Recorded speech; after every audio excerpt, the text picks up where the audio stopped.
बीवी की खुशियों और ख्वाहिशों का ख्याल रखना शौहर की जिम्मेदारी है, क्योंकि वो आपके अलावा किसी को नहीं कह सकती। शौहर का प्यार, वक्त और तवज्जो ही बीवी के लिए सबसे बेहतरीन तोहफा है। 3 लोग हमेशा परेशान रहते हैं: मददगार, वफादार और दिल के साफ। जिंदगी में हमेशा अकेले चलना सीखो। गिर जाओ फिर खुद उठो, फिर गिर जाओ फिर खुद उठो, लेकिन कभी भी दूसरों का सहारा ना लो। जिस दिन अकेले चलना सीख लिया, समझो जिंदगी की हर हार तुम्हारी जीत हुई और तुम मजबूत इंसान इस दुनिया में कोई नहीं।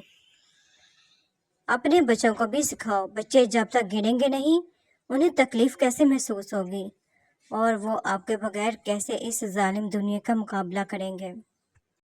बाज़ दफ़ा हमें पता होता है कि सामने वाला हमें धोखा दे रहा है, हम फिर भी खामोश रहते हैं क्योंकि हम जानते हैं कि हम इसके धोखे के साथ तो जी सकते हैं, पर इसके बिना नहीं।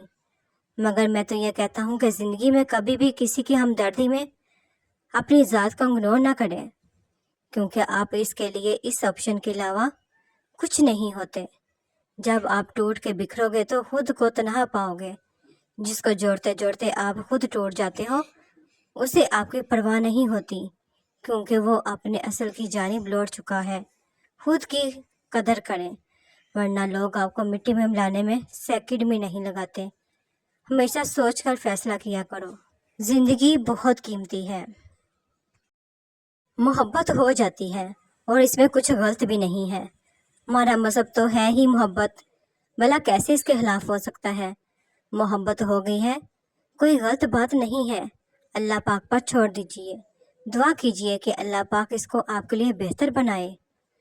जिससे मोहब्बत हुई है उसके दिल में भी आपके लिए मोहब्बत डाल दे। वो दिल बदलने पर कादिर है, लेकिन खुदारा मोहब्बत को गलत राब्तों के जरिए हराम मत कीजिए, उसको तौहीन मत कीजिए, वरना इसमें बड़ी ताकत होती है। ये आपको ज़लील और रुसवा करके ही रख देगी। मोहब्बत का हक है कि आप उसे हलाल रखें और हलाल बनाकर दिखाएं। अल्लाह पाक मोहब्बत करने वालों के लिए फिर निकाह के रास्ते आसान बना देता है। बहुत ज़्यादा बोलने वाले जब अचानक से चुप की चादर ओढ़ लें तो पनाह मांगना इस रोग से, जिसने बोलने वालों को दीवार बना दिया हो। ऐसे ही चुप नहीं होता। जब दर्द हद से बढ़ता है तो बोलने की सख्त छीन जाती है। मुंह में ज़बान होने के बावजूद इंसान बेज़बान हो जाता है। वो जो हर चीज़ से बेजार रहते हैं, हाँ मैं उनमें से एक हूँ। लड़ाई झगड़े के बाद औरत की खामोशी का मतलब मर्द उसके दिल से उतर गया है, और मर्द खुश होता है कि औरत दब गई और उसकी जीत हो गई, जबकि ये उसकी हार है, क्योंकि वो औरत को हार गया है। एक औरत की शदीद ख्वाहिश होती है कि जब वो तकलीफ में हो तब मर्द उसके बिना कहे, इसके तकलीफ को समझकर उसे सीने से लगाए प्यार से पूछे, और अगर वो रो दे तो अपनी बाजों के हिसार में उसे जी भर के रो लेने दे। जब इसका दिल हल्का हो जाए तब मोहब्बत से इसके आंसू साफ करे और खुद के होने का एहसास दिलाए, तसल्ली दे कि मैं हूँ तुम्हें सुनने और तुम्हारे बिखरे वजूद को समेटने के लिए। यकीन माने ऐसे मर्द नायाब होते हैं, और ऐसे मर्दों की औरतों के चेहरों पर लगी ही इम्तिनान और खुशी झलकती हुई दिखती है, क्योंकि उनके अंदर कोई गम उन्हें खाता नहीं है। फिर चाहे 1000 मुश्किलें आए, कोई परवाह नहीं होती। एक लड़की में चोट तब होती है जब वो ये बात समझ जाती है कि उसका महरम सिर्फ उसके वालिद, उसके भाई, उसका शोहर और उसका बेटा है। किसी पांचवें इंसान की उसकी ज़िंदगी में जगह नहीं। कभी अपने दिल को इतना नरम ना करो कि ये नामहरम नाजायज़ रिश्ते तुम्हें ले डूबे, इस जहां में भी और उस जहां में भी। मैं ऐसी लड़की नहीं हूँ कि तुम अगर कभी मुझे तन्हा छोड़ दोगे तो मैं पीछे पीछे आऊँगी, साथ रहने की भीख मांगूंगी। नहीं, मैं सरप्राइज़ कर दूंगी, मैं खुद को इज्जत दूंगी, मैं मंजर से ही गायब हो जाऊंगी। जवानी का सईदा अल्लाह पाक को सबसे ज़्यादा अजीज़ है। दुआएं तो सबकी कबूल हो जाती हैं, पर ख़ास दुआओं की कबूलियत का राज तो अल्लाह पाक ने सजदे में छुपा रखा है।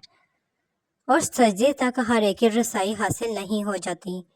اس مقام تک تو صرف وہی لوگ آتے ہیں جن کی دعاؤں کو اللہ پاک نے نئے سرے سے ان کے پسندیدہ انداز میں قبول کرنا ہوتا ہے۔ اللہ پاک کی عطا کے خزانے تو بے شمار ہیں اور وہ تو بن مانگے بھی نواز دیتا ہے، پر سجدے کی لذت سے کسی کسی کو آشنا کرتا ہے۔ اور جب کوئی سجدے میں گر کر اپنا آپ اللہ پاک کو سونپ دیتا ہے تو پھر اللہ پاک اس کے لیے کافی ہو جاتا ہے، اور اس کا کافی ہو جانا نہ جانتے ہو کیسا ہے؟ تمہاری راہ میں آئی رکاوٹوں کی ہر چٹان کو وہ لمحوں میں گرا دیتا ہے، تمہارے چاہنے سے پہلے ہی تمہاری چاہ کو تمہاری مقدر بنا دیتا ہے، تمہاری دعا میں ہاتھ اٹھنے سے پہلے ہی دعا کو قبول فرما لیتا ہے، تمہارے دکھ درد تکلیفیں وہ پہلے سجدے میں ہی سمیٹ لیتا ہے اور تم پر اپنی رحمت کی چادر چڑھا دیتا ہے۔ وہ فرشتے ہو کر بھی اتنا قریب نہیں ہوتے اس سے جس طرح دوران سجدہ اللہ پاک تم سے قریب ہوتا ہے، اور تم اپنے رب کے اتنا قریب ہو جاؤ اور وہ تمہیں خالی ہاتھ لوٹا دے، ایسا تو ہرگز نہیں ہوتا ہے۔